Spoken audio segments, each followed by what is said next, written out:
From the Opopco Studios in Oklahoma City, this is an OSU update. I'm Jenny Carlson. Lots of buzz around Oklahoma State football regarding Tyreek Hill. That won't change, but there might be somebody else that's creating some buzz, at least among Cowboy players and coaches who've seen him practice. And John Helsley joins us on the phone. And John, I'm not sure James Washington is a name that a lot of people are familiar with, but it sounds like he's really making some waves. What has he done thus far to catch people's attention?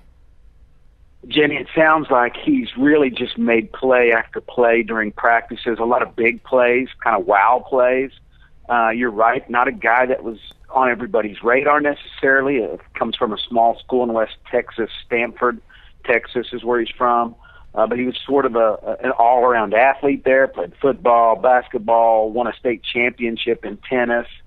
Just a fabulous athlete, and showing up in Oklahoma State's football practices. Well, as a wide receiver in a group that is already very talented and deep, how does he fit in? I mean, they've got a lot of guys returning, guys that we do know about, other guys that we're expecting to play roles. How could he fit into this receiver group?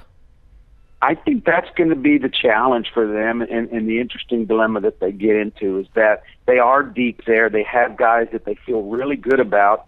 And yet, if he's showing up like this in practice, why wouldn't you maybe expect him to do that in games? Maybe he's played himself above some of those other guys, and that's the call they're going to have to make. They could redshirt him, or they can fire him out there and see if he can make a difference in games.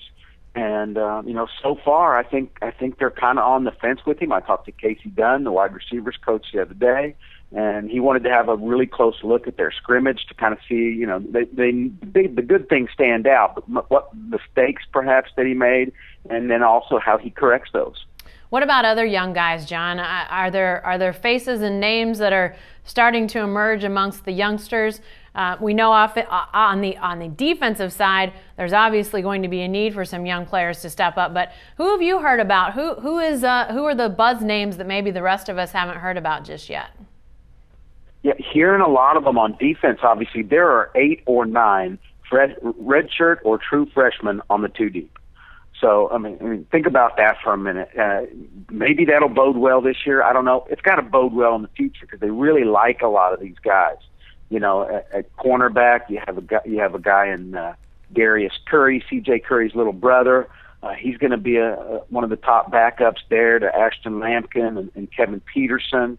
The linebackers are full of young players, and some of the true freshmen there, Giassi Akem, Justin Phillips, Josh Maben, all of those guys are going to have to provide depth. There's a lot of guys that they're really excited about, and there'll be a little baptism by fire this year, but I think in the long term, they think they've got some ball players. All names that I know we're going to become much more familiar with as the season gets started. Be sure to stay with the best coverage team anywhere at newsok.com and every day in the Oklahoman.